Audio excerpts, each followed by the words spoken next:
एक बार की बात है, कबीरदास जी की कुटिया के पास एक वेश्या ने अपना कोठा बना लिया। कबीरदास जी रोजाना भजन कीर्तन करते और भगवान का नाम लेते। वहीं दूसरी ओर सामने वेश्या के कोठे पर नाच गाना होता। कबीरदास जी को यह बिल्कुल अच्छा नहीं लगता।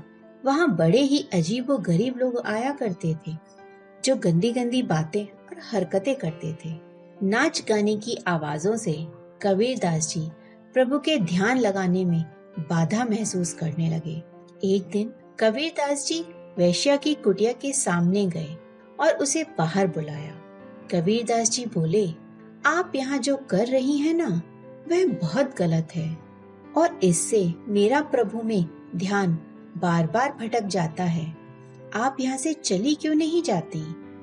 कबीरदास जी की बात सुनकर वेश्या भड़क जाती है और ऊंचे स्वरों में बोलती है, ए फकीर, तू मुझे यहाँ से भगाना चाहता है? अरे समस्या तुझे है तो तू यहाँ से चला जा, मैं यहाँ से क्यों जाऊं? कबीरदास जी यह बात सुनकर चुपचाप अपनी कुटिया में लौट आए और भजन कीर्तन करने लगे। ध्यान बट न जाए इसलिए वो जोर जोर से ऊंचे स्वरों में भजन गाने लगे। अब इससे उस वैश्य के यहाँ आने वाले लोगों को कबीरदास जी के भजनों की आवाज आने लगी और वो उससे प्रभावित होने लगे। वे भी कबीर जी के भजन सुनने के लिए उनके पास बैठ जाते।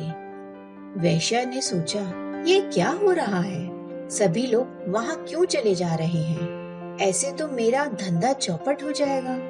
वैश्या अपने लोगों के साथ मिलकर कबीरदास जी की कुटिया में आग लगा देती है। जलती हुई कुटिया को देखकर कबीरदास जी बड़े करुण स्वर से कहते हैं, हे ईश्वर, तो आप भी यही चाहते हैं कि मैं यहाँ से चला जाऊं?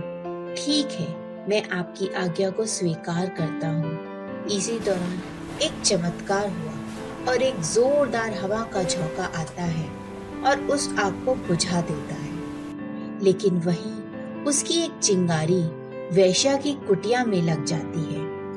देखते ही देखते वैश्या की कुटिया जलने लगती है और वह इधर उधर मदद के लिए पुकारने लगती है, लेकिन तब तक उसकी सारी कुटिया जलकर भस्म हो जाती है। अब उसे समझ में आ गया था। वह कबीरदास जी के चरणों में गिरकर क्षमा याचना करने लगी। वैश्या पछतावे की आग में जोर जोर से रोने लगी। उसके बाद वह वहां कभी दोबारा नहीं दिखाई दी। लोगों ने जब कबीरदास जी से पूछा कि आपके डर की वजह से क्या वैश्या चली गई है, तो कबीरदास जी ने कहा, नहीं, वह मेरे डर की वजह से नहीं, क्योंकि मैं ईश्वर को हर रोज याद करता हूँ, तो ईश्वर ने मुसीबत के समय मेरी पुकार सुन ली और उस वैश्या को यहाँ से भेज दिया।